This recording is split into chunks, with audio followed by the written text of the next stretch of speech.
we'll head on through the rest of our presentation. Thank you very much. Before you switch over to Allison, I would like to just interject that I really want to thank the DCYF team for all of your amazing work. Like you said, Frank, since Christmas all the way through the legislative session without stopping. Thank you, thank you, thank you. I also do want to say congratulations to Frank, who is now the Chief of Staff of DCYF. So that is really exciting, and I think showing, we all know your skills, your brains, your good thinking, good communication, but I think what we also just saw is your empathy come through for both your own staff and for what we know is hard work with these families, struggling families and kids, and I think what you said about upcoming cuts and things like that, that I would just ask this group, and I think everyone's going to have a lot of grace that these decisions that are being made right now are on the fly, because that's what has to happen, and going forward are going to be really hard because we rely on sales tax as a state, and our revenues are clearly coming down so dramatically. So just a lot of empathy to everybody, including ourselves, and especially to our staff. Thank you. And we'll leave it.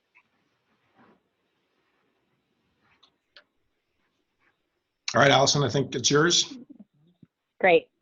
Thank you very much. I am delighted to be with you today. I just want to talk a little bit about our prevention and early learning services. Frank mentioned some of the shifts, and we just want to, some of the response to COVID, and we just want to share a few updates. So in our early learning side and prevention bucket, we have our ECAP program, our home visiting services, our early support for infants and toddlers, or ESIT program, as well as our Eclipse program, and then some other strengthening families work. Early on in the COVID crisis, the teams recognized across the board that services were going to have to look dramatically different. And so for our home-based services, our ESIT side of the house, our home visiting services, those pivoted to virtual formats, working closely with our partners, both our ESIT contractors and administrators, as well as the Ounce of Prevention, who is our partner in the home visiting work, to make some decisions and get out guidance. So our home visiting teams and home visitors that are on the ground continue to engage with families, continue to support families, are doing that in a remote way through technology, either video technology, phone technology. Some ESIT services do continue in person. Some of those fall into the medical category, so they can be considered essential.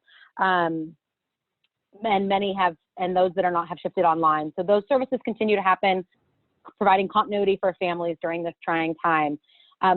ECAP, which is our state preschool program, a classroom-based program with a comprehensive wraparound support component, also made the decision to, many programs, especially with the closure of school, much of our ECAP program is administered through the schools, made the decision to close classrooms and pivot their services. So continue to work with families, maintain family support, maintain access to the mental health and health components that exist, and continue to engage with families. There are a handful of sites of ECAP contractors who have classrooms that remain open. Most of those are because they are embedded and partnered with childcare that we continue to see remain open as well. So again, modified service, still engaging with families, still connecting with families, but doing it in different ways. And then our Eclipse program, which is also a classroom-based program and provides a ton of wraparound support for families for severely traumatized children who have experienced severe trauma in their life.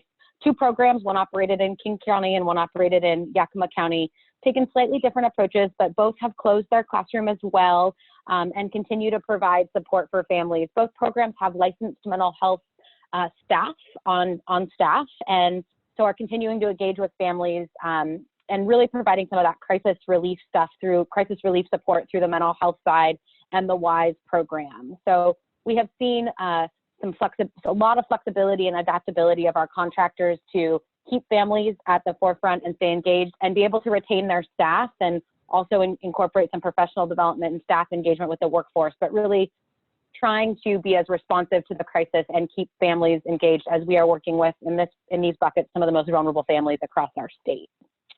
And with that, I will go back on mute and turn it over to Nicole. Great.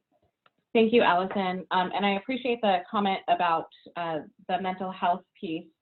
Just so folks know, when this started happening, our infant toddler consultation coaches, all who have mental health backgrounds, really sort of flipped what they were doing and started doing really focused mental health with providers that are still open. So it's been really great to see our partners really be able to pivot and really meet the needs of those that they are serving.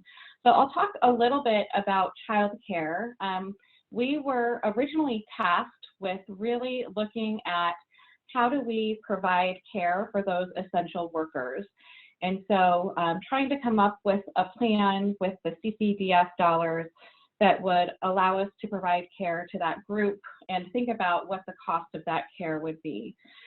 We came up with a plan, worked with our partners on that, and now have been asked to really pivot and do some thinking about really how do we continue some of the stabilization efforts that we had put in place, and what do child care providers really need to think about if they are staying open and providing care, and what do we need to do to bring providers back online who may have chosen to close.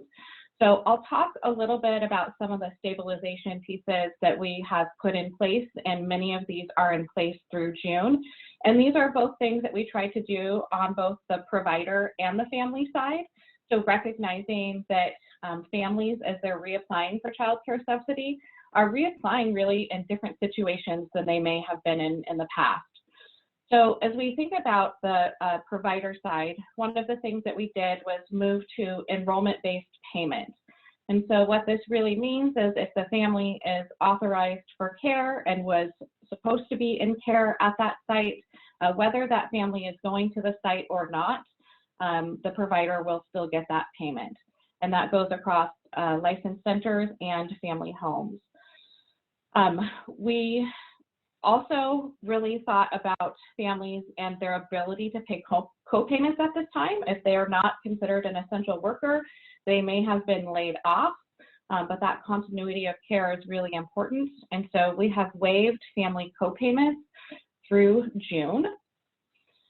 When this very first happened, one of the first things we did is when school is closed, you have children who were school-age children who may have just been going to before and after school care, and now they needed care during the entire day. And so we went through on the back end without families or providers having to call us and increased all of those authorizations from part day to full day so that providers were able to get reimbursed for the care that they were providing.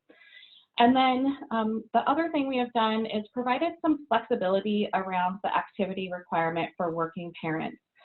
So for those that were already authorized for Working Connections Child Care Subsidy, if when they come back in to reapply, they do not have an approved work activity, we are extending their authorizations for another 12 months in anticipation that they would be going back to work. And again, this is another way to provide that continuity of payment for child care providers.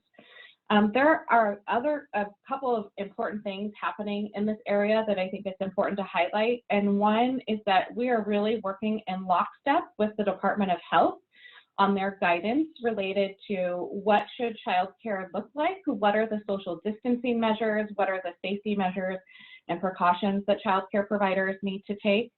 And so working really closely with them, just had a conversation this week about putting together some training for providers around social distancing and cleaning techniques.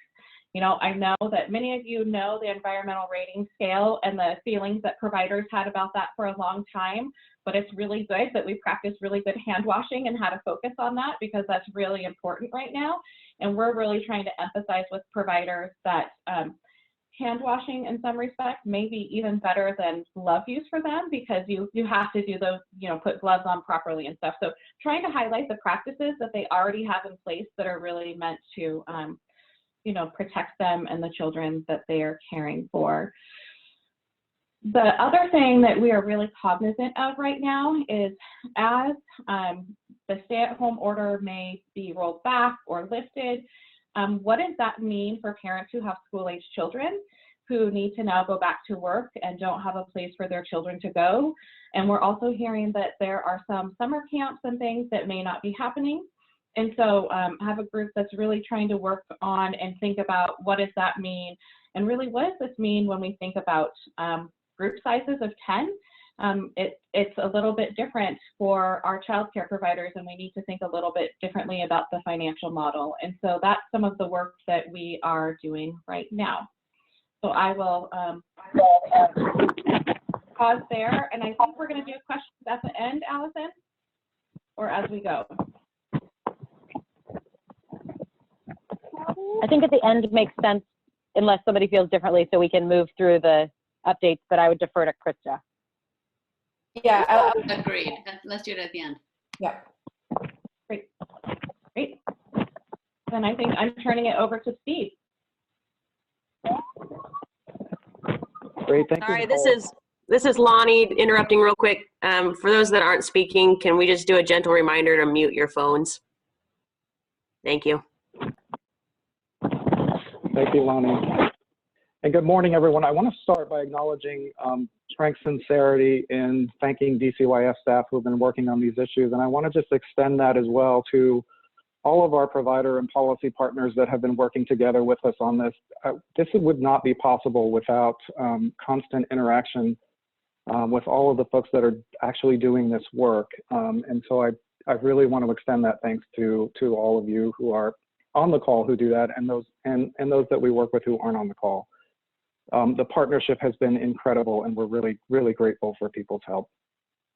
So let me just jump in. I mean, the child welfare space, there is so much going on. I won't be able to cover all of it in the 5 to 7 minutes that I may have here. So I will focus on some of the bigger picture items.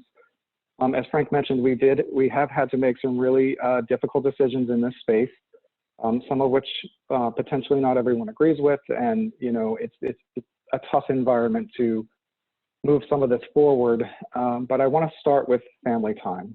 Most folks know, I believe, that following the governor's proclamation and in accordance with public health guidance, we did make the decision to transition parent-child visitation to video conferencing, to remote visitation.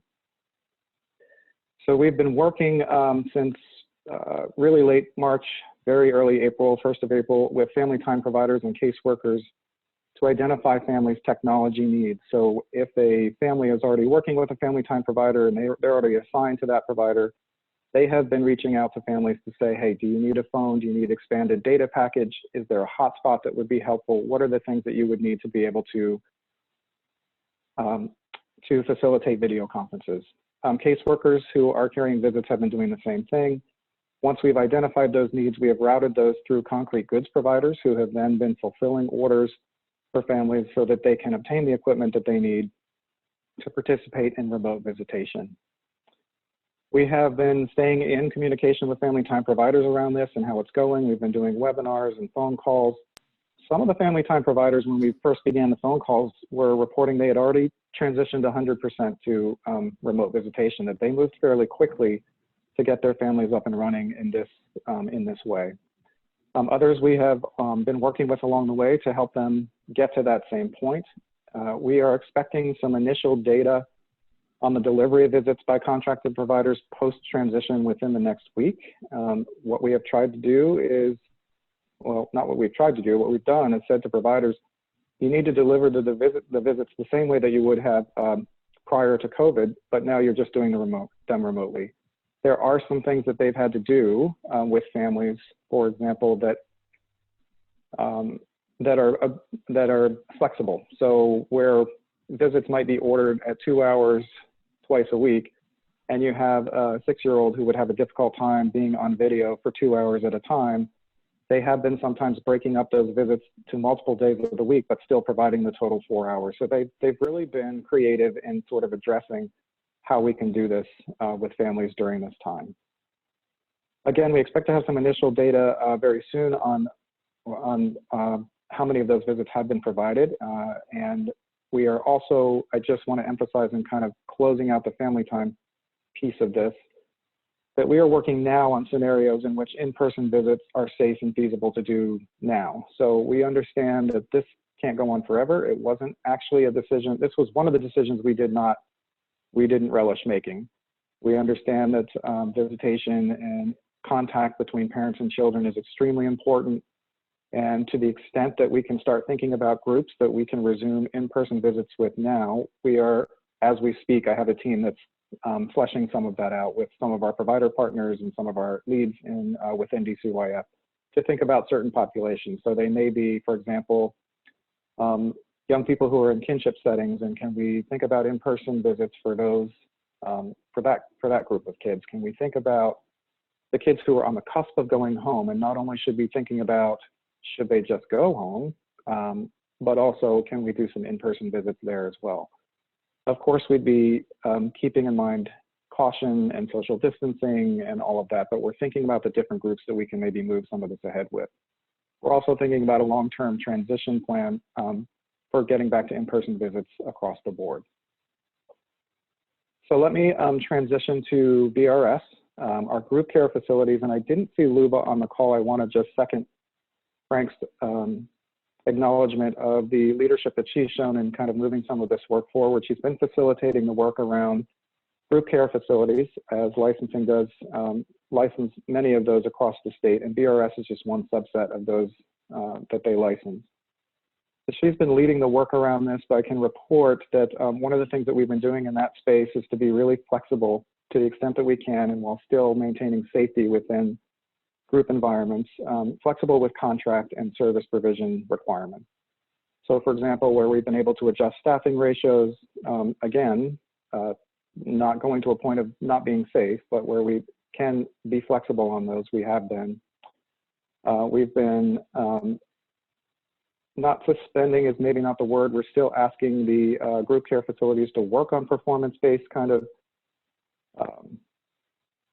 the performance-based contracting, but we're not holding them accountable for that this year. So we've relaxed some of that. We have worked with them on providing virtual visits the same way as in the family time space. So we're doing as much as we can in the contract realm to make things flexible for them to be able to continue doing their work. We're also working on a staffing resource pool.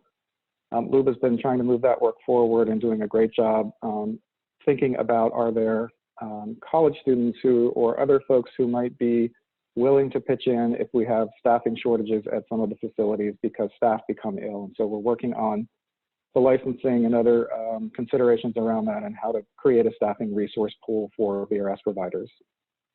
We've also been doing work around identifying quarantine sites and emergent placement options. So I know I've heard of some visitation centers, camps, these types of places that have engaged in conversations with our field operations regions around being able to provide emergency quarantine sites. We've also worked with the providers on their own individual emergency and quarantine plans, and we've done that hand in hand with DOH. We're also, and Jenny may speak to this a little bit, working on emergent supplies distribution. Personal protective equipment is very difficult to get. I think that's been mentioned already, but we are doing the work that we can around that to help the BRS community with that. And we've been staying in contact with them as often as we can, and we'll be trying to do even more contact with the BRS community in particular on WebEx and phone calls, and just really building that partnership as we move through this. Frank, I know you also mentioned that it might be helpful to talk about data on intakes and some data on placement denials. I see Vicki on here, and everything that I would say about data on intakes would be lifted almost word for word from things that she has sent us. I don't know, Vicki, if you want to comment a little bit about that, or do you want me to say what I have in my notes? I'm happy to do that. Thanks, Steve. Sure. So yes, we have been getting many questions, and we continue to monitor the state of intakes. We have seen a precipitous reduction in front-end intakes and screened-in intakes since children are no longer in school. So our week of comparison is the week before school. We're monitoring this week by week, and we've seen about a 50% reduction as of last week. it is similar to the reduction we see in summer. So we know that intakes are seasonal, that they go down in the summer, they go down in December during vacation time, and they come back up again in the fall. So at this point, the reduction appears to be about what we would normally see for summer, maybe just a little bit more. Children and families are more isolated than they are even in the summertime. So we attribute this almost completely to teachers not having eyes on students and other mandated reporters not having eyes on students. Because we have concern about the potential for more serious abuse referrals, we have also been monitoring serious abuse.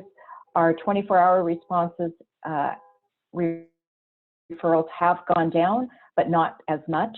So 24-hour responses generally would take up about 1/3 of our intakes, and they're up to about 38%.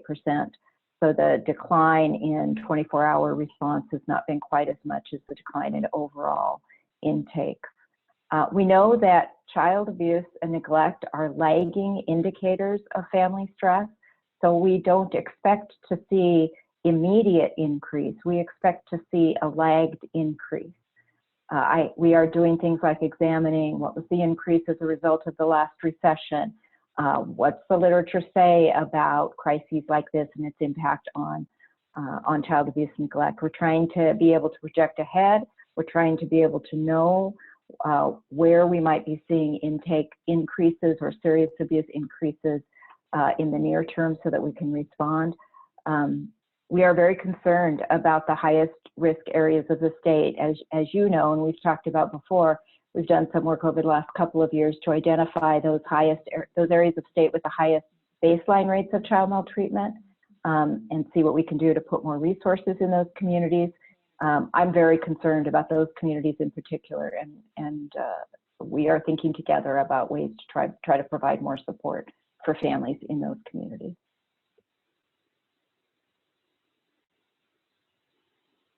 Great, thank you, Vicki, for covering that. I would add just one last data point, and then I'll pass this over to, I think I'm passing to Rebecca, but the other thing that we've been monitoring recently are data on placement denials. And we've been noticing that post-COVID, there seemed to be an increase in foster care providers going into non-referral status. Some of the reasons are general, but others are related to sort of COVID-type concerns, including that the provider has autoimmune issues, or the caregiver works in healthcare and does not want to expose children. They themselves are in a vulnerable age group. They're unable to care for children while school and childcare are either closed or limited. There are a list of reasons that folks are going into non-referral status. And as of April 13th, we had 22% of foster homes in this non-referral status, with about 10% of those citing COVID-19 concerns. Given the fact that intakes are down, this hasn't caused a tremendous crunch for us yet, but we are monitoring this going forward because we want to make sure that as intakes increase again, we do have placement capacity to handle those. So I will end my portion there and pass this on to Rebecca. Good morning, everybody. I also want to echo the sentiments that you've heard already today that have highlighted the incredible efforts of our staff and our leadership and the managers. The JR medical team, for example, has been just remarkable with their responsiveness to helping all of the JR facilities in their response to COVID-19. And so I will just highlight a few of those things. They're very similar to a lot of the things you've heard already in the news as far as the way that 24/7 facilities are dealing with congregate care and the risk of transmission. But for JR, we are looking to make sure we can provide essential services of rehabilitative care and custody and community safety, protect youth and staff from the spread of COVID, and provide effective as rehabilitative services as possible, given the constraints that we have. And so it's also really critical that we recognize and incorporate the critical developmental needs that we know that youth and young people have. And we are doing our absolute best to address all those things simultaneously. We are doing things like just simple things like signage and prevention practices, making sure that staff and youth know exactly what that looks like, effective ways of washing your hands, teaching each other, doing really creative things to try to make it fun and engaging for them. Many youth we are hearing are calling up their families and sharing with them about the importance of protection and prevention, washing their hands, all the different things that we know we need to do. We have halted face-to-face visitation. We have increased phone and video contact as a response to that, because we know how critical that social connection is for young people to have with their families, with their social supports. And we have really increased the level of contact that people are able to have. We are also making sure that for any youth who are coming into us through the juvenile courts, that we are evaluating and making sure that they have appropriate, if they have any red flags, they're quarantined in that first 14 days so that we can make sure that they're not then spreading anything to other staff and youth. So we're doing things like that. We're modifying treatment programs to reduce the size of groups. So you have the appropriate social distancing, but we're still making sure that they can access things like treatment groups, substance use disorder, dialectical behavior treatment groups, LGBTQIA groups, the things that are really important for them to continue to maintain mental health, emotional well-being. So there's a balance there in making sure we can still do activities, recreational activities, on smaller scales that also then contribute to their overall mental health. We've also activated our infectious disease protocols. We've had longstanding plans in place for all sorts of emergency planning, disaster planning, preparation, and one of those includes infectious diseases and the spread. And so we have a lot of preparation already in place, and now we've activated those plans. It includes, for example, significant cleaning practices that we've implemented for frequently touched surfaces, common areas used by staff and youth, those kinds of things. We also have a point of entry screening. So for all staff and contractors who still need to come into the facilities, we are ensuring that they go through the set of questions that looking for red flags, and then asked to not come in if they have demonstrating those red flags. And then in facilities where we have thermometers, so our 3 institutions have thermometers, and they're screening, doing the physical temperature taking of all staff as they're coming in. And then for our community facilities, it's taken longer for us to get the appropriate equipment for that, but now that they're getting that equipment, they're also doing that screening. For our parole aftercare, we've been able to maintain, we are maintaining any of the mandatory parole contacts that we have to have, but those are completed by phone or video wherever they can be. So that's just some of the overview of just kind of our general responsiveness to the COVID-19 safety, wellness planning at the institutions and the community facilities, and then also in parole. As far as education, as you can well imagine, the public school closure has created additional challenge to the delivery of institutional education in the JR facilities. We've been partnering with OSPI. We've been in contact with the schools, and the local JR leadership has been in contact with each of the different 11 districts where we have facilities. And right now it's a mixture of services. We have some schools have hard copy packets that they're getting. Others have access to the school computer labs, and some online learning through the endless secure laptops that are school owned. For example, ISPA and ACEL have those available. And the responsibility and the access and supervision for student learning, just like for those of us in the community, has been shifted to parents. It's been shifted to JR staff. So they've been doing the best that they can under those circumstances to help promote the packet learning, to help promote the access to the online learning. And it's not ideal, but we're doing the best that we can. The other kind of nice parallel to this is that we have had the online learning platform that we've been developing under the JR to 25 umbrella has allowed us to purchase a bunch of endless laptops for the post-secondary and online learning, supplemental learning for young people in our care.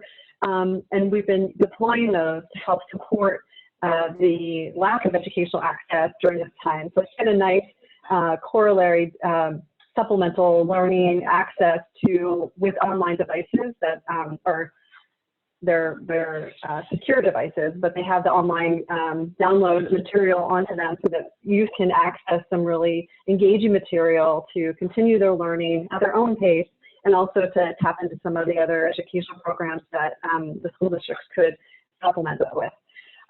So we are doing, again, just working as much as we can to engage kids in learning. One of the biggest concerns we have, honestly, is the access to special education services. Those are limited through the district now as well. So that's an area where we're continuing to work and try to be creative and engaging with our school districts on how we can support youth with their IEPs. For youth with their emotional well-being and mental health, we are really being very deliberate about taking steps to promote youth and young adult mental health and emotional well-being during the pandemic. We are maintaining as much normalcy as possible. We are providing a lot of communication with youth, keeping them informed about what's happening in the rest of the world, what's going on in their communities, what are the things that everybody else is learning about with regard to the virus and the protection and prevention strategies.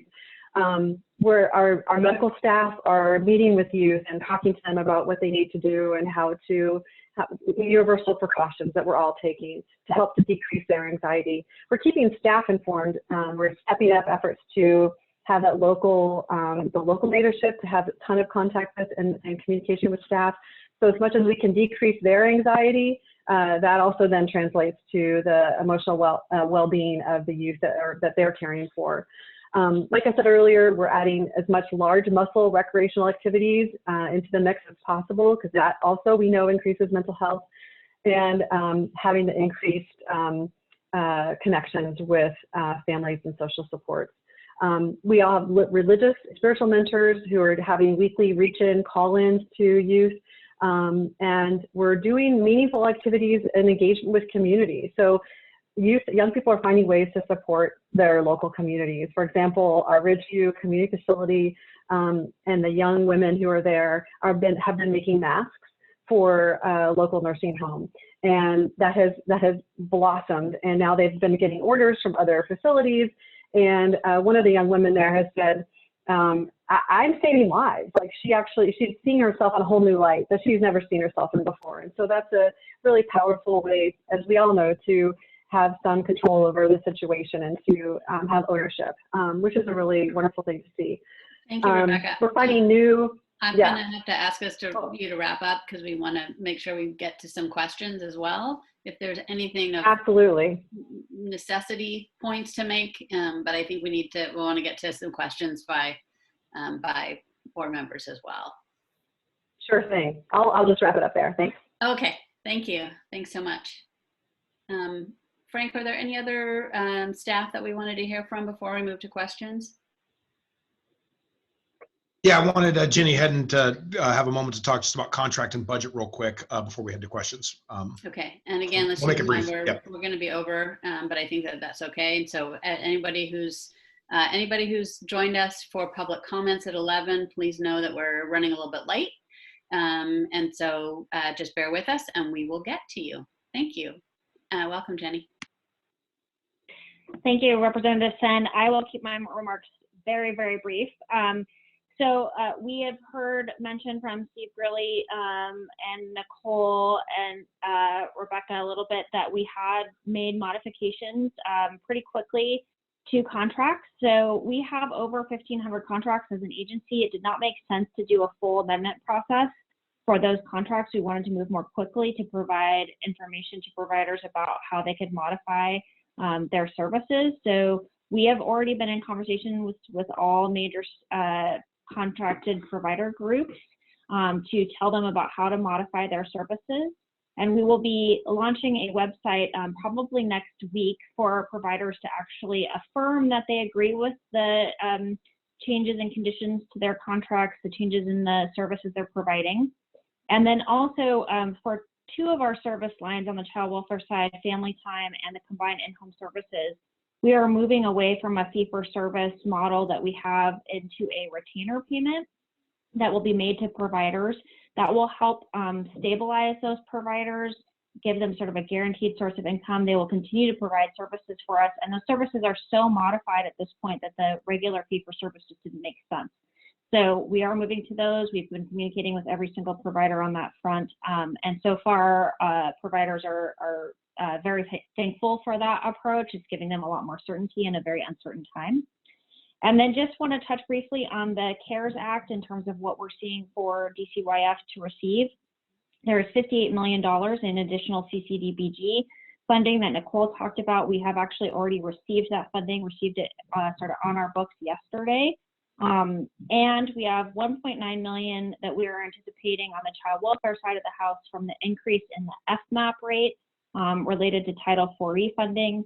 And then an $880,000 increase in our Title IV-B funding, which is available for sort of preventative work. We are generally getting pretty strong no supplantation language associated with the CARES Act. So for those of you who are not familiar with that, it basically means that the feds do not want us to use those resources to offset currently planned state expenditures. So we really need to be using those resources for new activities, supports to the different provider communities that we have out there. And obviously that's, difficult to work through as we look at the budget picture overall for Washington State. Again, we have a lot of sort of puts and takes, as I've been calling it, in our budget right now. We have some areas where we're increasing expenditures, for example, the deployment of technology to support virtual visits and health and safety visits, but other places where we are seeing savings. And so it's a little early for us to really be able to tell what the impact is going to be to our budget this year. And we could very well use, especially on the child welfare side, those two resources I talked about to simply offset increases in expenditures that we're seeing related to the COVID response. And I will leave it there and turn it over for questions.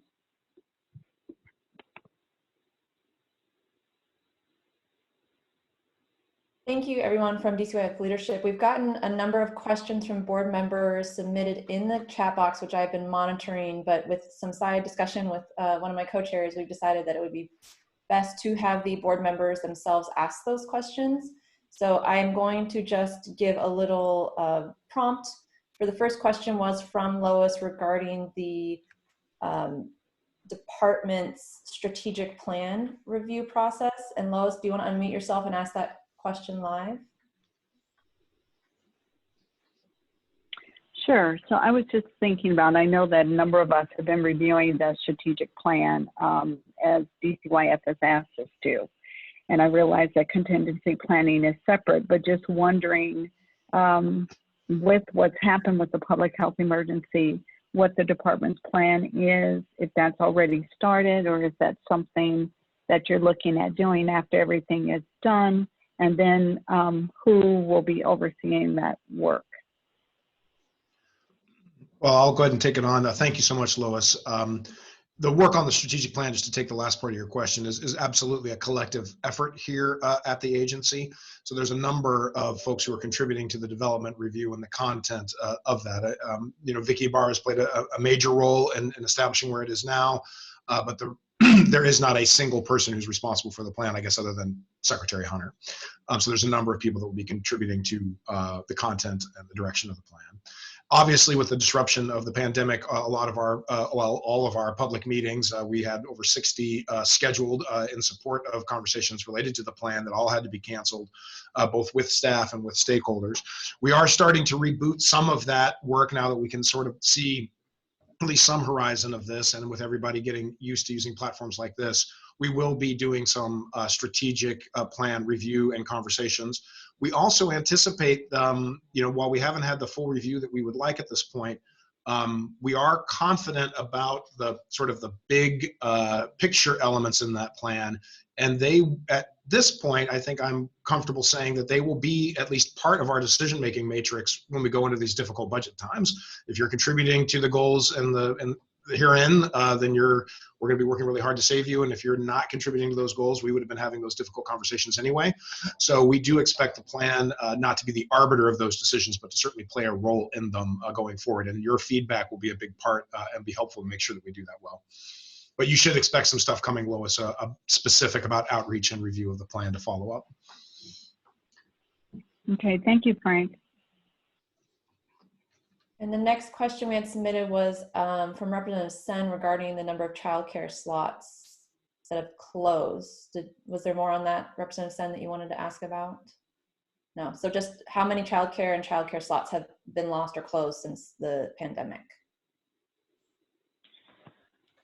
So I'm just going to pull up the number from yesterday. So we're tracking that daily. We're tracking capacity. So one of the things this is highlighted for us is different data that we would like to collect.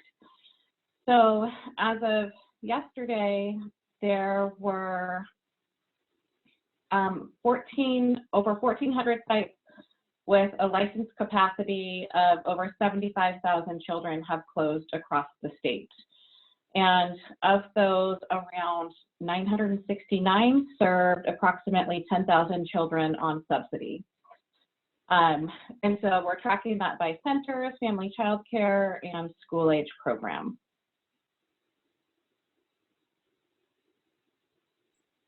So sobering numbers. Yeah. Thank you. And if there's no follow-up to that one, the next question is actually from Shonda regarding the track phone website. Shonda, do you want to ask that person ask that question yourself?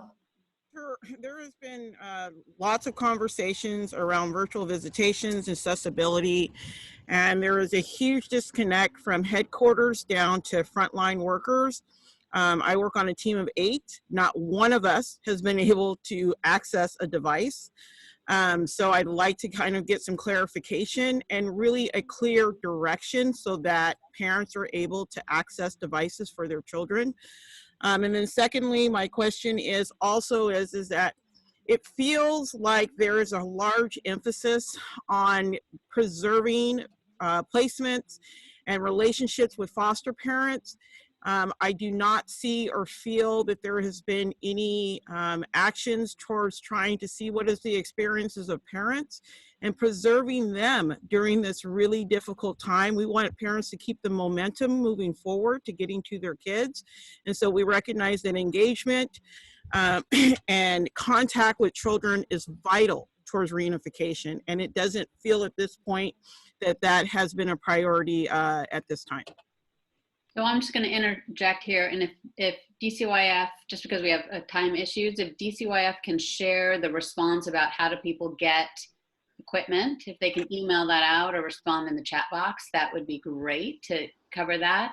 And then I think that's also great feedback from Sharonda about the sense that parents aren't being engaged, and I think that's more something for DCYF to take back and to internalize. So with your indulgence, I'm going to ask us to move to the next question just from a measure of time, but I want to make sure we get you those answers, but just I want to get through the questions. So hopefully we can get that emailed out, and that was great feedback. Thank you. Thank you, Tana. We have another question from Annie Lee we have 2 questions from Annie Lee. The first one is, where are JR youth being quarantined if they are? And then you have a much longer question, Annie, for the youth that are still being committed to JR. Do you want to ask that one yourself? Sure, and I think Annie Blackledge was the first Annie, so we're double teaming here on the Annies. So I guess the general question is, what is JR doing to reduce and release population to, I think, increase the safety and decrease the group congregate kind of setting? And then related to that, I think there are some broader DCYF strategies that I'm wondering if people are thinking about in terms of like stop sending youth to JR. And my chat has a much more detailed kind of strategy, around one option to try to keep youth in community locally rather than sending more kids to JR. We heard yesterday that a couple youth were sentenced and sent to JR out of King County. So it's still happening that more kids are going. Yeah, so I'll stop there. So Annie, I'll answer your first question and then get to the second one. But as far as the reducing population question, we are looking at individuals, youth who have already met their minimum release. Because of the determinate sentence for them to have a minimum to a maximum, we're looking at youth that have already met their minimum and could be released now. So we're evaluating them to see, do they have, what are their needs? Do they have any other charges that are pending? Evaluating them to see what makes sense. And so we're actually in the process of looking at that right now. That those are the ones that are within our control that we can manage ourselves. So that's something that's in the works right now. The other group that we're looking at are youth who are medically fragile, and so we're evaluating those who have high risk conditions. Our medical team is evaluating all the youth who have different medical conditions to see, are they at higher risk. And so once that's completed, which should be very soon, we will have a better sense about, are there particular circumstances that we need to do something different with, because those youth are not the ones that are under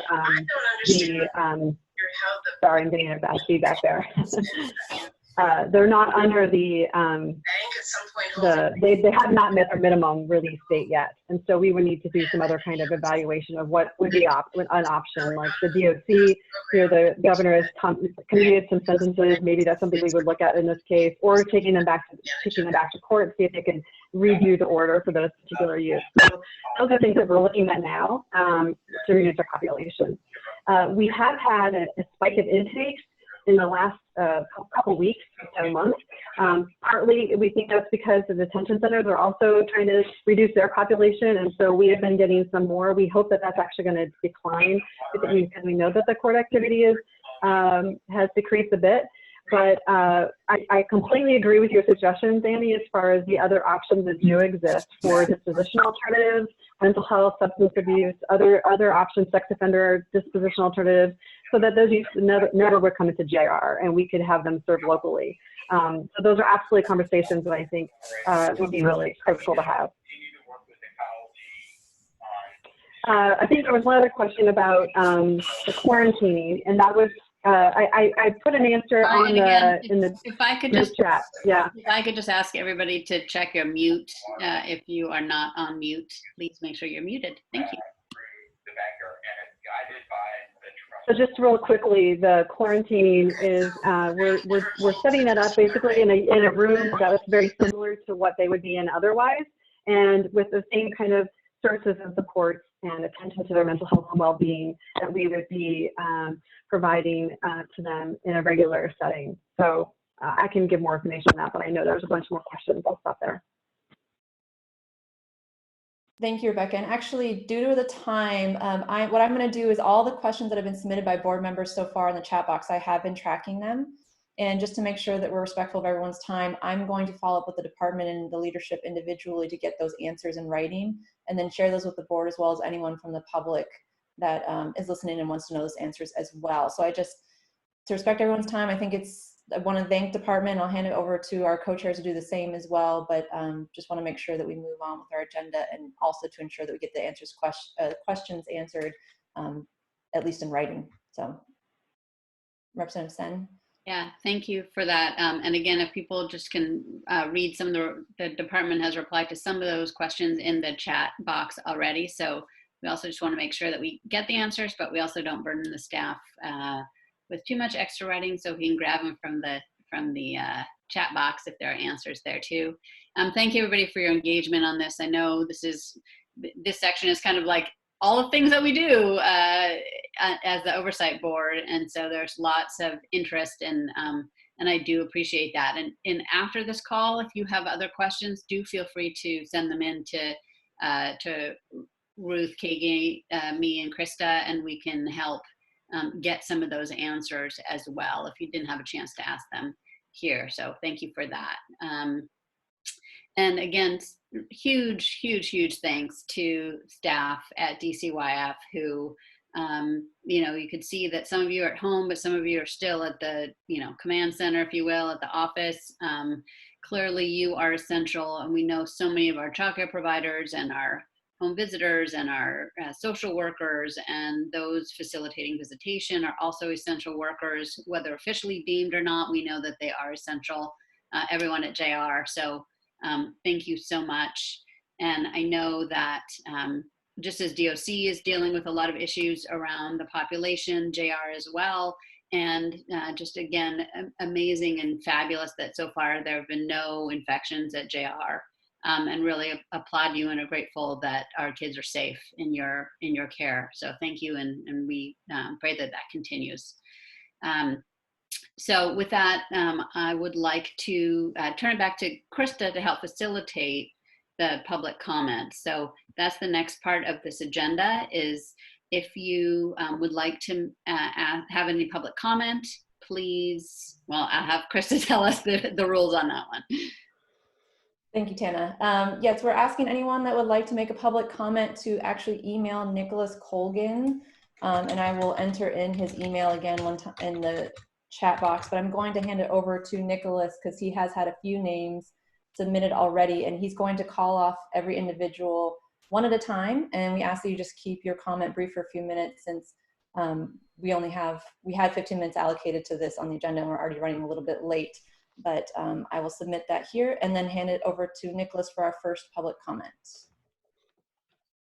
Hi there. Yeah, so first up, who contacted me, we have Chen Jiang. So please feel free to unmute yourself and begin your public comment. Thank you. My name is Chen Jiang. I'm a staff attorney from Teen Child. And along with Kendrick Washington from ACLU, who is also on this call, we're going to jointly be making this public comment. We would like to bring to the board's attention various concerns raised by the community regarding our incarcerated youth. These concerns were summarized in a March 23rd letter that was sent to Secretary Hunter and DCYF. It was signed by over 20 community organizations and service providers. The letter also contains several demands around protecting our youth and ensuring their well-being during this crisis, including the release of youth, looking at conditions within the facilities, implementing measures to ensure that no new youth are being sent to JR, as well as increasing communication and transparency to families on any ongoing steps that are being taken by the department. I'll turn it over to Kendrick at this point for the rest of our public comment. I thank everyone for their time this morning. I know we're running over, and so I will be equally brief. I think Chin did an excellent job sort of summarizing what it is that we submitted in the letter. The only thing I would like to add is that I think at this point, myself along with some of the other organizations that signed on to the letter are a little bit disappointed because as of today, we have yet to receive a response from the secretary or anyone representing him. And so at this stage, we would just ask the Oversight Board to encourage DCYF and JR to more effectively inform and include the community in its COVID-19 efforts. I know and learned today of the many great efforts that they're trying to make and all the hard work that is going into it. But I think that there is a disconnect at this time between what JR is doing and what the community is aware that they're doing, and including some of the service providers. And we're hearing things anecdotally, but we'd like to hear more information about what's happening, more information about the number of youth that are being released, the number of youth, how the populations are going down, these sorts of things. You know, we've met with King County, we've heard some stuff from the other counties around the state, and so we'd like to hopefully have an equally fruitful conversation with DCYF and the JR folks on this matter. Thank you. Thank you very much. And we would actually like to see a copy of that letter too. So we'll be following up with that or requesting a copy of that. And Nicholas, the next on public comment. Next up, we have Erica Howlick. Thank you. Erica Halleck, I represent both the Family Impact Network as well as the Ounce Washington Electric Crisis Early Learning related items. The Family Impact Network is saddened that the board will not be able to visit Spokane next month, but we're still excited to join with some of our providers to talk about the rapid response setup for family time virtual visits that Steve referenced earlier. We want to thank the department for their partnership, and I want to give a particular nod to Jenny Hedden. As many of you know, the Family Time Provider Network was financially fragile to begin with. So the immediate decision to move to retainer was very helpful as we move to this virtual visit period. With my early learning hat on in particular, I want to emphasize a comment that I saw Lois make in the chat related to constant communication. She was making a suggestion for regular webinars. We know that this is obviously fast moving, a lot is happening, and given our isolation practices, it's really hard sometimes to plug in.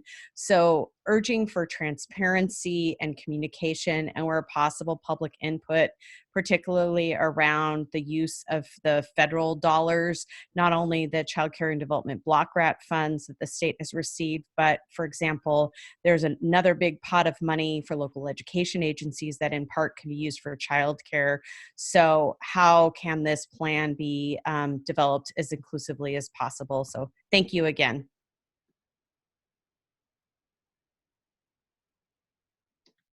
Great, thank you, Erica.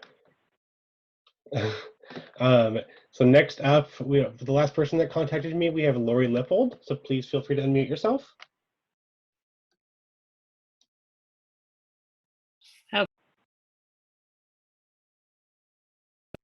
Thank you so much. Lori Lippold with Partners for Our Children. And I am thinking to myself, this is a fabulous turnout. I'm so thrilled to see all the members and then also people from the public. So I think we need to keep this up post-COVID. I want to acknowledge clearly the work that everybody has been doing with respect to the response. And we are not even probably fully aware of the level of angst, anxiety, commitment, all of that going on within DCYF. So I really do want to acknowledge that.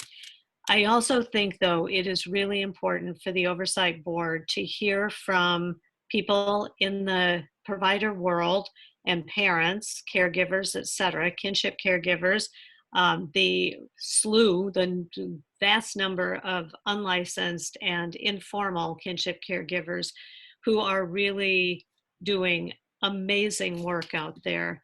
And I believe that everybody is entering into this with the best intentions, and I don't believe that there is always a good connection between what is being put out, perhaps in terms of guidance, and how it's being experienced, or the communication. Some of us recently sent a letter to some folks at DCYF about communication issues, and I appreciate their willingness to look at this, and we all want to, I think, be part of trying to resolve these problems.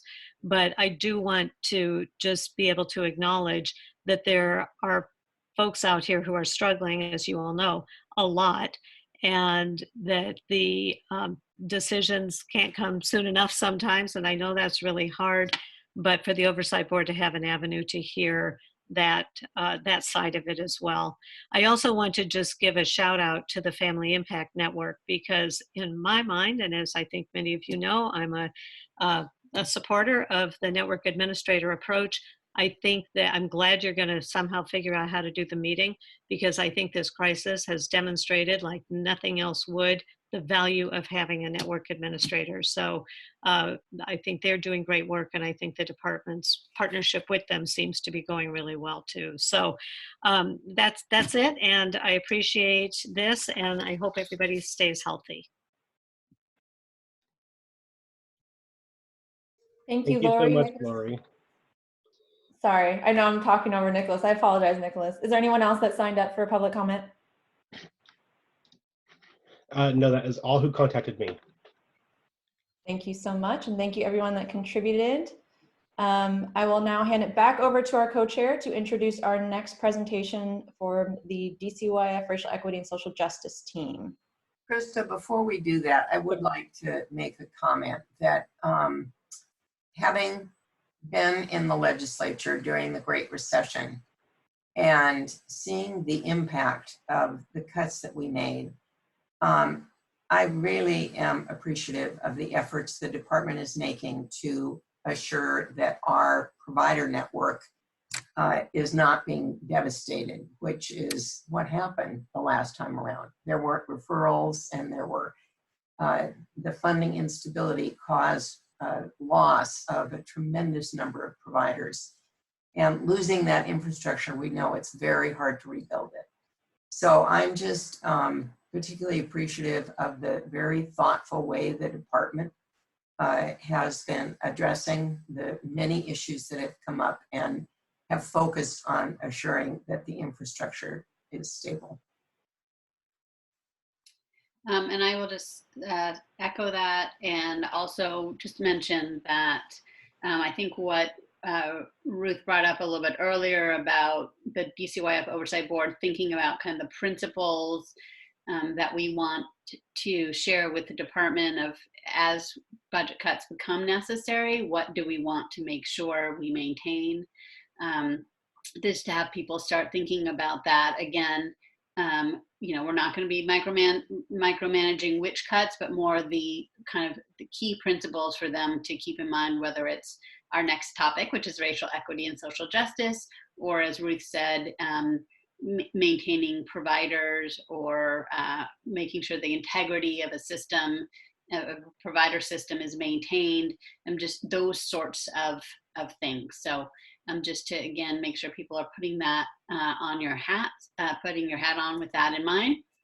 I do also just want to call your attention to something I posted in the chat box, which was the DCYF COVID-19 FAQ page. So if people aren't familiar with that, in that area, they break it down by these different topics, and there's great information that is regularly updated. And if there are things that as you go through that you do not see, and those are key questions that you either know have been answered or you want to be answered, and you think a lot of other people would want to know that answer too, feel free to, again, send that suggestion to Ruth, Krista, and I, and we will share that with the department as well in terms of possible FAQs that could be helpful to the community on a broader basis. So with that, and I know again we're a little bit over, but I don't think we took into account that we had to have spent 10 minutes of Zoom time explanation. So I hope that everybody is bearing with us and has a little bit of flexibility for the agenda shifts here. But at this point, we are going to move to talking and hearing about from DCYF their racial equity and social justice work.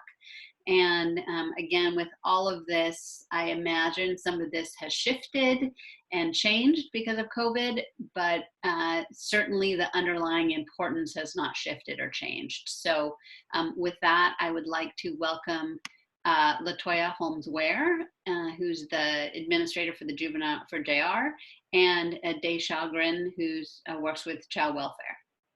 So welcome to both of you. And just to jump in, an individual from the racial equity team, do you want to go ahead and share your screen? I know that you have a PowerPoint you would like to provide, so we want to give you the opportunity to take that now. Yes, Krista, thank you. LaToya is going to share her screen, and we're going to do our best to gracefully and efficiently fly through this PowerPoint, an adjustment for time for everybody as well. Obviously, we are very familiar with having to adjust to all the changes everyone else has got. So can everyone see the PowerPoint? I'm getting some nods. I'm going to go with that. Great, thank you. So good morning, everybody. Thank you so much for your time. I wish that we were all together and having some more time to delve into this topic a little bit more. So hopefully we'll be able to give you enough information to get your wheels turning and thinking as they already are, and in helping us develop this work inside DCYF. Again, my name is Day Shalgren. I use she, they pronouns, and I am the LGBTQ+ disproportionality commercially sexually exploited children statewide program manager. Justice Bridge, that was for you. And I am one of 3 members of the racial equity and social justice team. I want LaToya to give her a chance to introduce herself. Good morning. My name is LaToya Holmes-Ware. I use she, her pronouns. I am the Equity, Diversity, and Inclusion Administrator for Juvenile Rehabilitation, and one of 3 doing the work for DCYF as a whole around racial equity and social justice. Our 3rd member is Yvette Jasper. She is the Racial Equity Administrator for DCYF. She has been pulled off to focus her time and efforts with the Joint Information Center at Camp Murray. So just respectfully want to honor her space and leadership in this work with us as well. Next slide, please.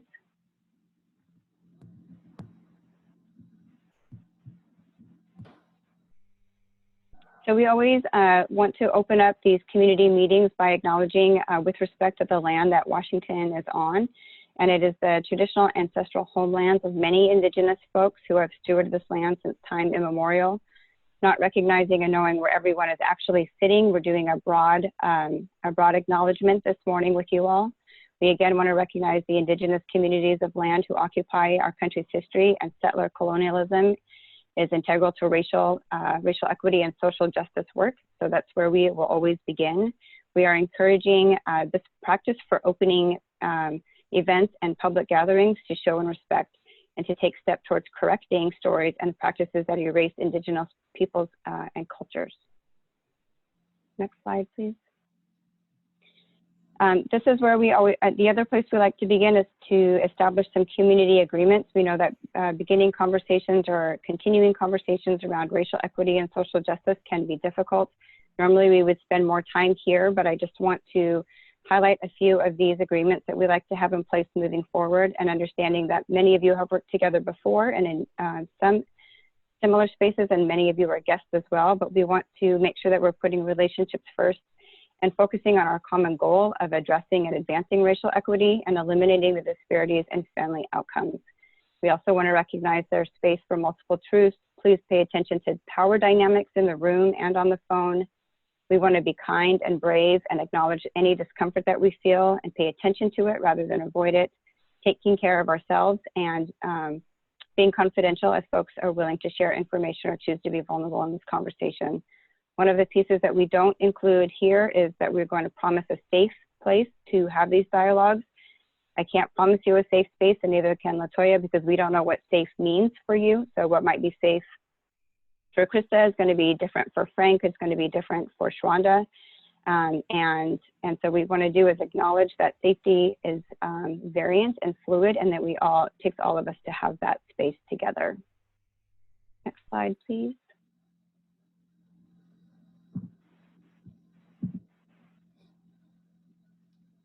So this is our theory of change. This is what how we are approaching this work. We want to look at not only what the Blue Ribbon Commission and the authorizing legislation includes to require the prioritization of addressing equity, disproportionality, and disparity, but we also want to explicitly lead with race, not as a non-inclusive intersectional approach, but we know that race is still a predictive factor when we're looking at family outcomes.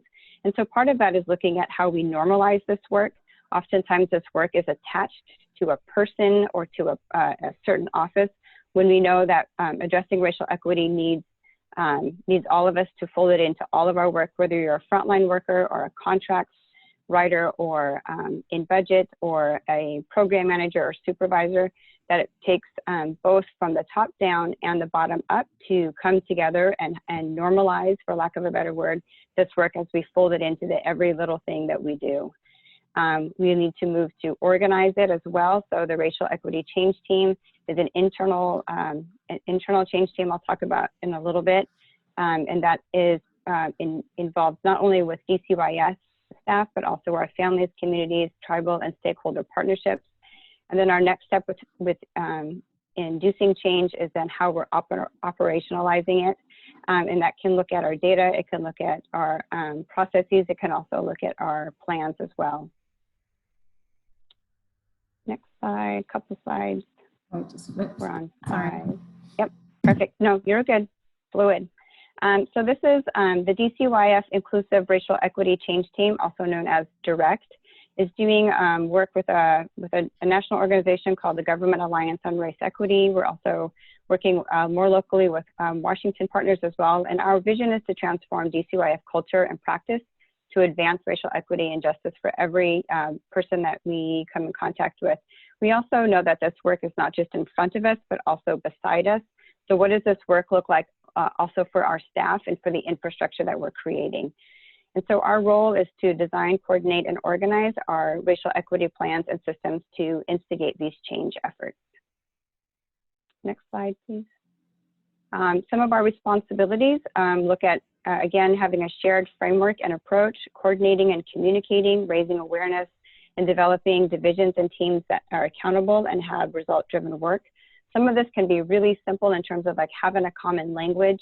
We have found in moving this work forward that there are still, sometimes people are still struggling with the difference between equality and equity. So what does that work look like? And then what does that work look like in child welfare, JR? What does that look like in early learning, as well as in our government affairs and in our contracts? So again, it's not just the divisions and offices that are working directly with families, but again, how is it showing up in our administrative services?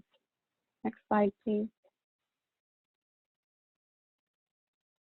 And these are a list of the members of our racial equity change team. You can see that we have, there's a couple more that we need to add into this as we've been updated, but you can see that we have a broad spectrum of folks who are involved in the direct team, and there are about close to 30 members. Our head sponsor is Marcos Rodriguez from HR. We come together monthly and have intermittent email conversations and consults. Some of the work that we're doing is developing training so that we have folks internally who are ready to train, not only on foundational racial equity training, but also in implicit bias, LGBTQ+, and other trainings that continue to be asked for so that staff can do their work more effectively and more consistently for all families. Next slide, please. Latoya, I think this is where you jump in, but I'm happy to keep going. You and then me the next one. Okay, so this is our, again, our racial equity and social justice plan. We talked a little bit, mentioned this earlier when we're looking at operationalizing the racial equity policy in our DCYF strategic plan. I believe that came up earlier, Lois brought that up. So one of the ways that we're looking at this is that while DCYF has their strategic plan, the racial equity and social justice team is looking to develop a parallel complementary plan around how we're addressing disproportionality and disparities and in DCYF with DCYF services. And we know that some of that work that we will begin to develop will fold into the strategic plan while we're still developing and engaging our partners in this ongoing conversation. We really want to address the statute requirement that keeps us accountable to this work. We want to make sure that we're, again, implementing our shared language and common strategies and approach, and then that folks we're stakeholdering with, that we are co-creating it with the people who are most impacted, including communities of color, immigrants, LGBTQ+, single parenting, disability. There's a broad spectrum of folks we're trying to target here. And we know that oftentimes, and I can own this too as being a government worker, sometimes the government will come in and say, this is how we want to do things. And they listen and they go back and not fold in that work. And so for us, it's really critical to have that last bullet where it says co-creating, that we're doing this as a collaborative, engaged, active partnership. Next slide. All right, so and one thing we talk about, and we love this picture here because it states there's nothing about us without us is for us. And the reason why we like to use this is because we know our communities have had things done to them, as Dave was just sharing, where we create things and come up with ways of how we think the system should work. And we have seen over time that it has not. So we know pressuring and putting things upon people will never work out, especially if you don't have the voice of the people at the table. And so we utilize this artwork here to say, there, you know, as I stated, nothing about us without us is for us, because we know that we have to work hand in hand with the community to assure that they get their needs met in the best ways that they know will work for them instead of the best ways we think will work. One thing as a quick quote I had come up with, we were having a brief, deep conversation around what do we need and what do we do and how do we coordinate and collaborate with community. And I was like, so one thing we don't do is go into the conversation acting as if we just realized these things were happening. Because that's what happens a lot of times, where we start the conversation, it's like, hey, you know, we're having these racial disparities and there's a lot of disproportionalities amongst our communities. What do we do? It's like, that's not our new aha. We've known this, So we have to be more action oriented to say, what do we do now? And how do we move instead of thinking, this just happened. So we're coordinating listening sessions and collaborations with advisory groups and with communities and other groups. And so with that, part of the discussion or idea was, how do we put this in a format to say what our timeline looks like? And so for our justice, DCYF Racial Equity and Social Justice Plan, in eliminating disproportionality, we came up with the plan of doing a lot of discovery, and that's have those listening sessions to obtain the community input. And it's to do the work between March and June.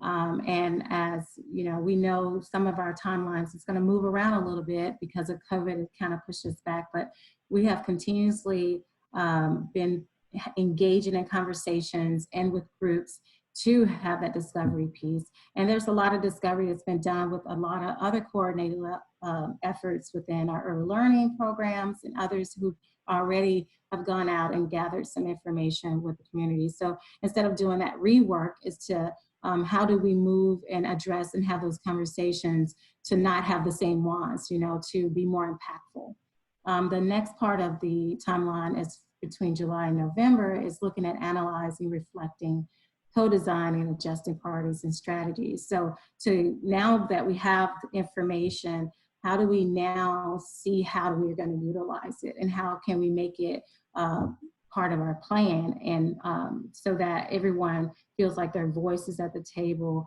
and they've had time to give the input necessary to do something that's going to change our entire state around this. And then publishing December 2020. Of course, as I stated, that we know that timeline is going to move, but we plan to have some data, some information, some quantitative and qualitative information to help guide us within the legislative session and other arenas to get this plan put together and have those conversations with the parties that's going to help us move things forward.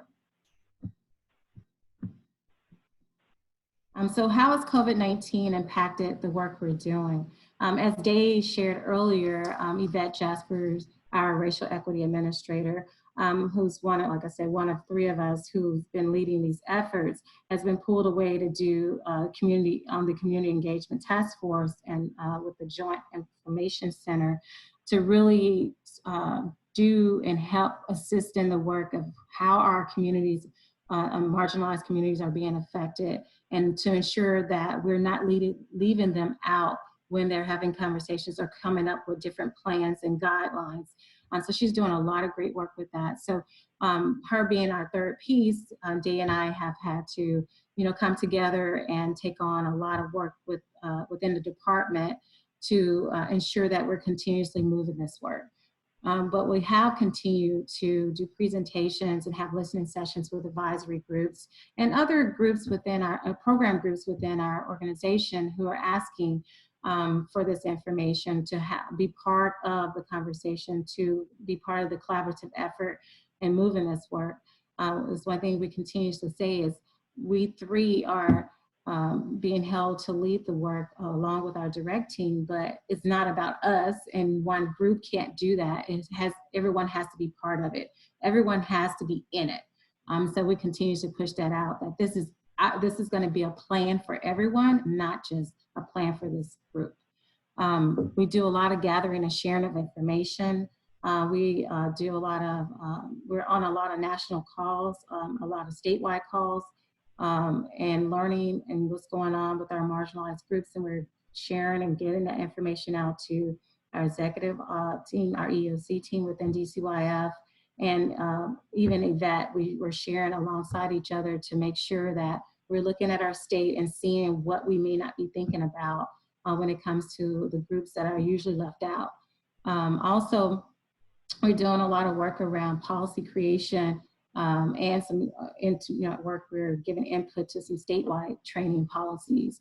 So we're continuing to move the work and making sure that racial equity is at the forefront of any policies that are being created or thought of. Also, one of the things we have listed we find that's so important, and I know you all know too, in doing this work, we have to do self-care. So how do we support each other? How do we support ourselves in this work? And it can be draining, it can be frustrating, and angering at times. So how do we ensure that we're not burning ourselves out, that we're, so that we can do our best work? So we do a lot of sharing of information, checking on each other throughout our teams to make sure that this is happening. We also are sending information out within DCYF, and we're coordinated with our communications department to have information sent out internally, and we're looking at ways to get it out to our community and people too. So we know that we have to make sure everyone's being taken care of and are feeling cared for and supported during these times and as we move forward. And so one thing for our listening session, our collaboration, or trying to connect and to gain information and share information, we're looking at how could we visualize what DCYF could be, right? What could we look like or be like in the future? And so one year we just popped out was 2025. If we do what we're planning to do, and we are collaborating with partners, and we're truly collaborating, that we're ensuring that we're not just making decisions for others, how would that be for us? And so we've come up with some of these things. It's like, if we did this partnership and we safely reduce and eliminate racial and ethnic disproportionality, and we eliminate racial disparities in kindergarten readiness, and looking back, what happened to allow for this success? What would we be saying that had made that happen for us? What part did we play in the success? So all of us individually and parts of groups, what did we do to ensure the success? And also, what 3 wishes do you have to help DCYF sustain this success? So what was done? And so what 3 wishes would we have for that?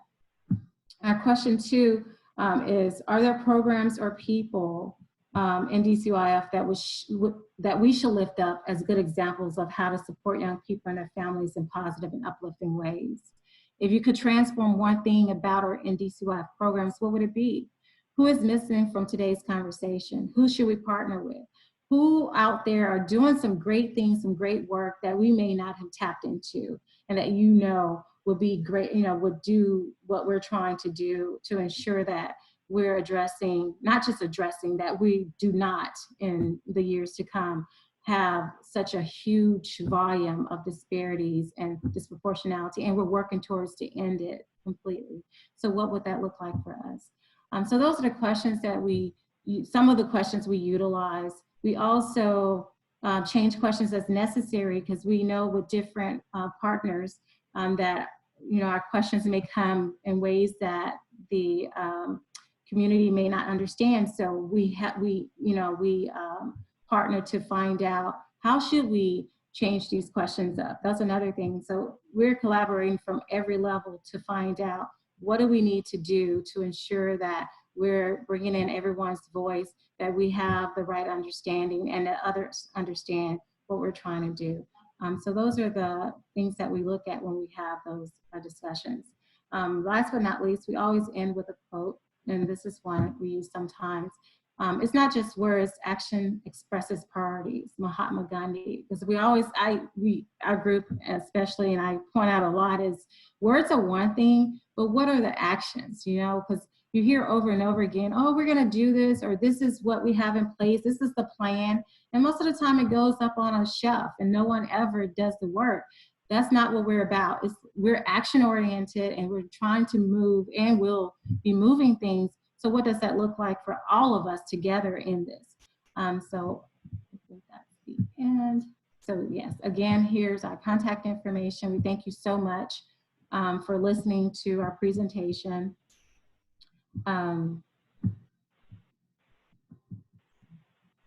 And thank you very much. We did get a few questions from board members, and I know that Day has been doing a good job of responding to them, but I do want to make sure that everyone who might not be following the chat box does hear them. So first question, and I invite our board members to unmute to read them themselves. But Lois, you first had a question about the pandemic impacting communities of color. Do you want to read that question out loud so everyone can hear it? Sure, let me scroll back up so I can read it exactly. I realize the data on how COVID-19 is impacting communities of color is just not being tracked by the Department of Health and on the federal level as well. So I just wanted to know what the plan is to track this data within DCYF and what safety net is being put in place to make sure foster families, childcare home centers, et cetera, remain diverse. The fear is that, especially when you think about for foster families or those with underlying conditions, if children are removed, what are the chances of them being able to have them come back, as well as those smaller childcare centers or homes that may have to close as a result of the financial impacts that COVID-19 are placing on our field. So it's important for us to be able to track that data, and wondering if the department is doing that, and if so, where is that work being done? Thank you, Krista. So Lois, I think you asked a very critical question, and I don't think I have all the answers for you right now. I'm actually looking at Frank, and he's got that wrinkle in his forehead that makes me think he's thinking about it. So only because part of that is the scope of work that we're in front of right now is more limited to having a complete answer for your question. So I'm going to hand it over to Frank and also try to supplement it as I can. That's a great question, Lois. And as I think you're aware, there's a lot of our service lines where we don't track or aren't required to track or aren't even able to track the race and ethnicity consistently. But I do think where we have it, it is something we definitely want to be responding to. As you are well aware, that the disproportionate impact of this is something that we are wanting to not contribute to. So I'll see what I can do to work with Vicki about what we are tracking and see if we can get you a more complete answer to that question, where we have the data and what we're doing in response to it. And that's one of the things I put in the chat box too. Is I know that the licensing division is working on their own recruitment. They're diversifying more, and not just race and ethnically, but also with some of these SOGI, which is their sexual orientation, gender identity, and expression, as well as their faith-based. So, and the reason I know that is because they will send over material to me to vet around language and current language. So there's some. I think that licensing has done. Has had a fair amount of more concentrated effort around making sure that they're more diverse in terms of recruitment and maintenance. And so that the work, I'm curious how the work has either been hijacked, supported, or hiccuped by COVID. It's just not something I'm innately familiar with. I can touch on that real quick, Day, and I can provide the board with the details of that change. So we did have a significant change. We are pursuing a significant change in our recruitment and retention contracts. As we looked at the data, it was very, very clear. While we've had a relatively stable number of foster placements, we had some significant areas of just consistent need in having placements available for youth, for sibling groups, for kids who either are or or of different ethnic origins. And we have a staggeringly high number of kids, a disproportionate number of kids in dependency who self-identify as LGBTQ+. And we don't always have families that are really prepared to support those kids in their lives in a joyous fashion. And so we are changing some of our recruitment and retention to specifically address the gaps that we have in our current services. And I'm happy to share both the data as well as the proposal that's going out in the RFI on that here in the next couple of days.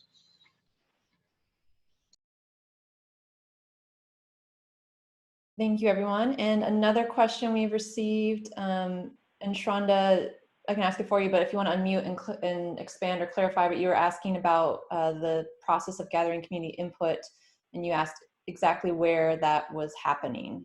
And again, Day had a response at the time, but if either of you would wish to elaborate, I welcome that. Well, I mean, I asked the question, it looks like it's not necessarily happening at this time. I did ask a follow-up question around advisory groups.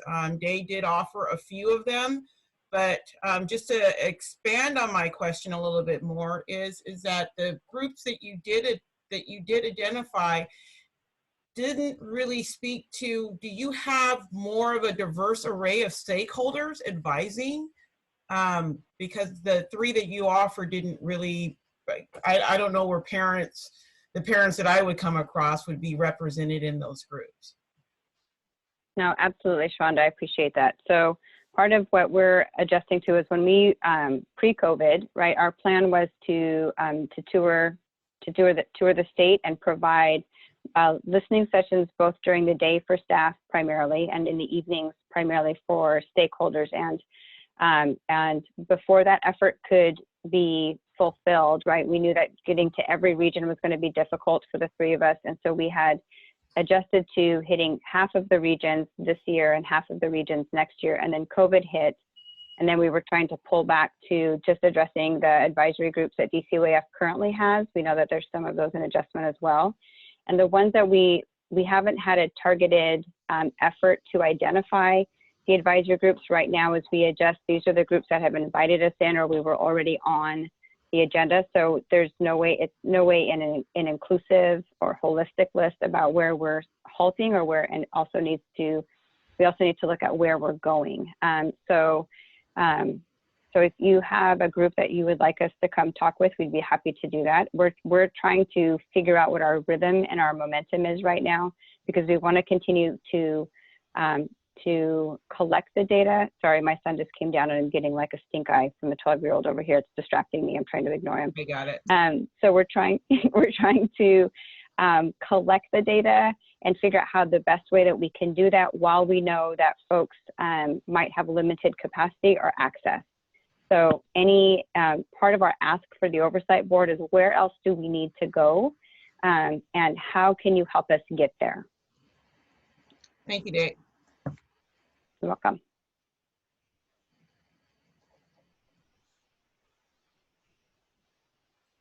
Sorry, I'm multitasking here. We had a question come through from Charles regarding headquarters, encouraging and facilitating connection between local offices and communities they serve. Charles, did you want to complete that question or elaborate?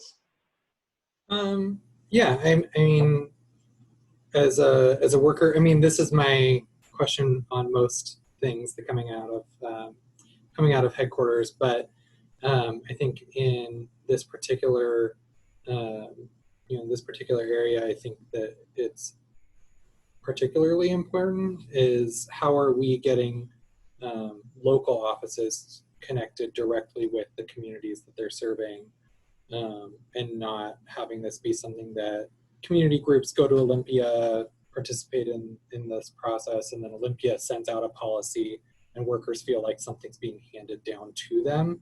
I feel like the accountability is different when it's coming from your neighbors than compared to when it's coming down from on high. And I think the buy-in is different too. One of the things we're looking at, Charles, is the way we're doing is totally different. It's not to have community groups come to us. So our thing is to go to people. I think it's more respectful and it's more uplifting to go to the people instead of expect them to come to you. And that's part of our plan is to go out to the communities, go out to the staff. So part of it is meeting with staff because you're our stakeholders also. So we're looking at internal and external parties. How do we coordinate and collaborate with all groups? And it's to come to those groups. We don't want it where people think they have to come to headquarters because like doing most of the racial equity trainings I've done over the years for JR, I go all across the state, and that's how Dave is also. We travel to the people and on different shifts. We don't expect people to just show up when they want to. And that's the one other place we're looking at is what does it really truly look like? We have a standard time that we're looking at. At the same time, we want input to say, does it work different for different communities? Do they need us at different times? If so, we will adjust for that, not for them to adjust to us. And so things won't, like you said, won't come down to you saying, and you don't know anything about it.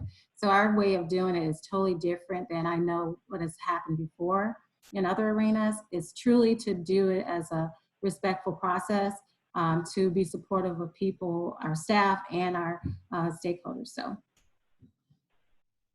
I just want to echo what LaToya said, Charles. So I you know, I make a very concerted effort to break down the stereotypes of being on Mount High, and that I'm just up there twiddling my thumbs, making up work for people to do, right? I think I spend a lot of time, almost more time doing that as part of my work because of that assumption, right? So in child welfare, we have disproportionality leads in each region, and every region does that work a little different. And some of those regions have then office leads as well that are also doing something a little different. And my role isn't to tell folks what to do around that work. My role is to hold the space for it statewide and looking at folks develop strategies that work for their communities, right? So what it looks like in Yakima is going to look different than what it looks like in Bellingham. And part of that is the makeup of that community, the resources available in that community, and how we engage with that community. Some of the work that we do, that I find myself doing, is really just working on implicit bias and racial foundation training for staff so they're better equipped to engage in some of those conversations. I see my role as a facilitator and a supporter. And as somebody at headquarters, I don't have any power or authority over the field, right? So what I have is influence and support, and that's the relationship I continue to cultivate with the leads that I work with. I think as this work has moved into DCYF, we've been able to broaden that because our partnerships internally have broadened. Now we're one agency. And so some of those reaches are shorter and some of those reaches are longer. And I'm happy to talk more about that with you offline. Can I ask you what region you're in? Region 4. You're in Region 4. So Jessica Hatch is your disproportionality lead, and that's just one place to start in asking what that looks like for Region 4. I mean, just as an example. Yeah. And I'm paying attention to time, Krista, I promise. Thank you. Are there any other questions from board members for the Racial Equity and Social Justice team? We don't have any more in the chat box. I know, Lois, you did have several questions. I think some of them were follow-up for the department that we might get those answers in writing, but I also want to give you the opportunity to ask anything here since you had submitted a few back-to-back. No, Krista, thank you. For the sake of time, it's fine with me for them to be answered via your follow-up.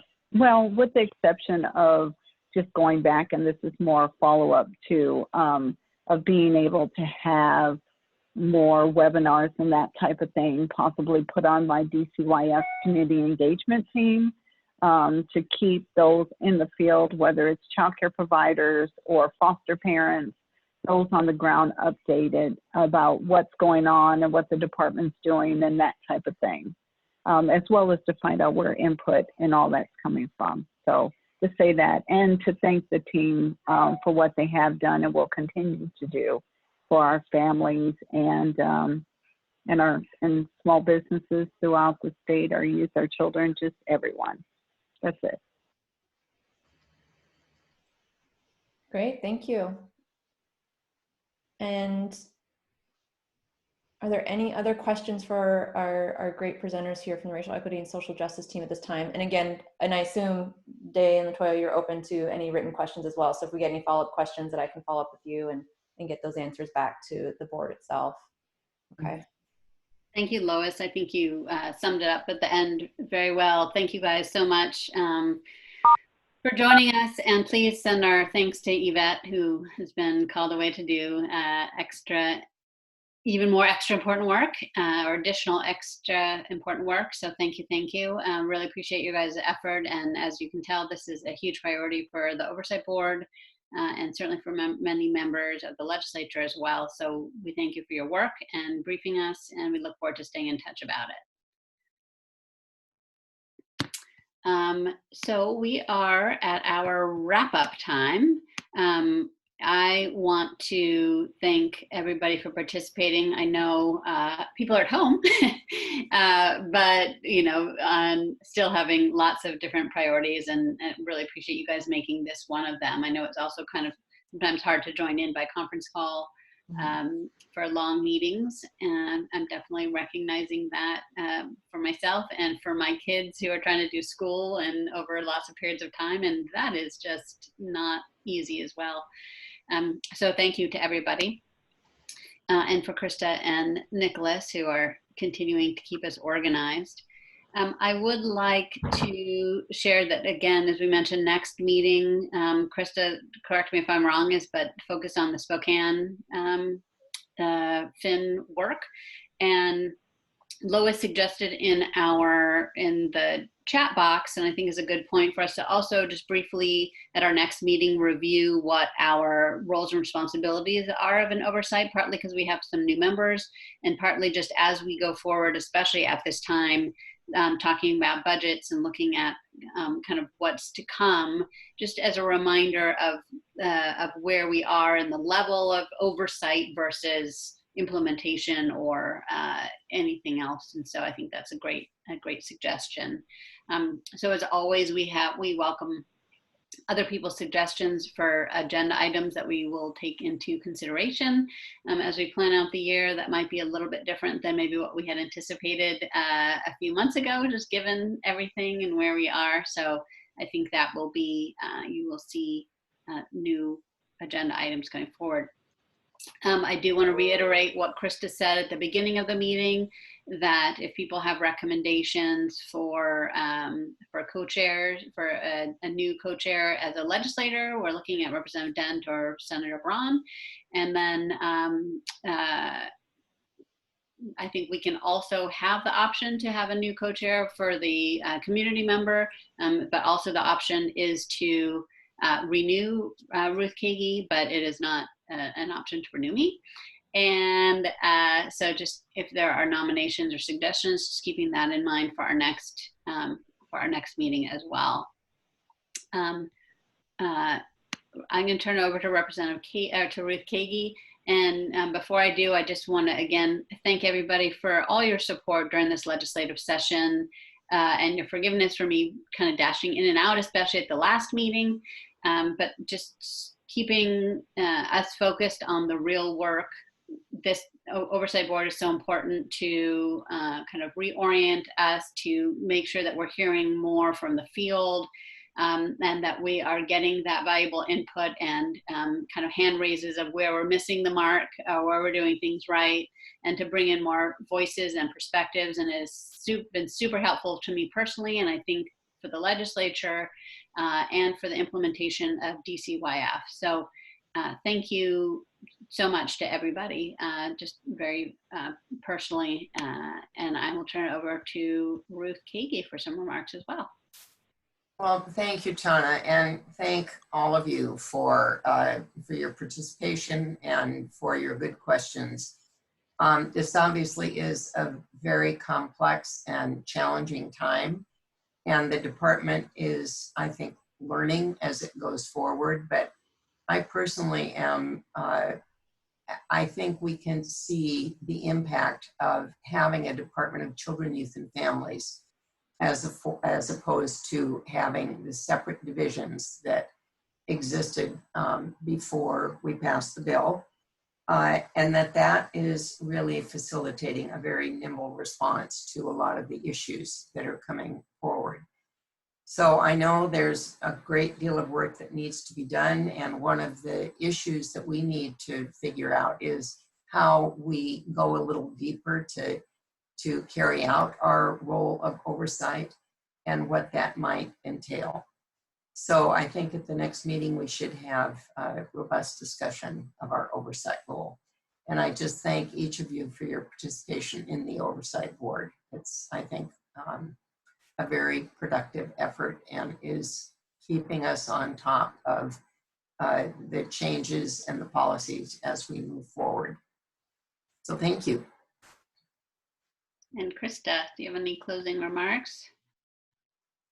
I just want to thank everyone that did join us. We had a great turnout, both from board members and the public, and I would consider this quite a successful platform, and I appreciate everyone's flexibility and adapting to it, since we're all kind of on the same page with just starting something new with our new normal. So thank you, everyone, and if there's any follow-up questions, of course, reach out to me or Nicholas, and we'll follow up as necessary, and of course, we'll get more information out about our next meetings soon.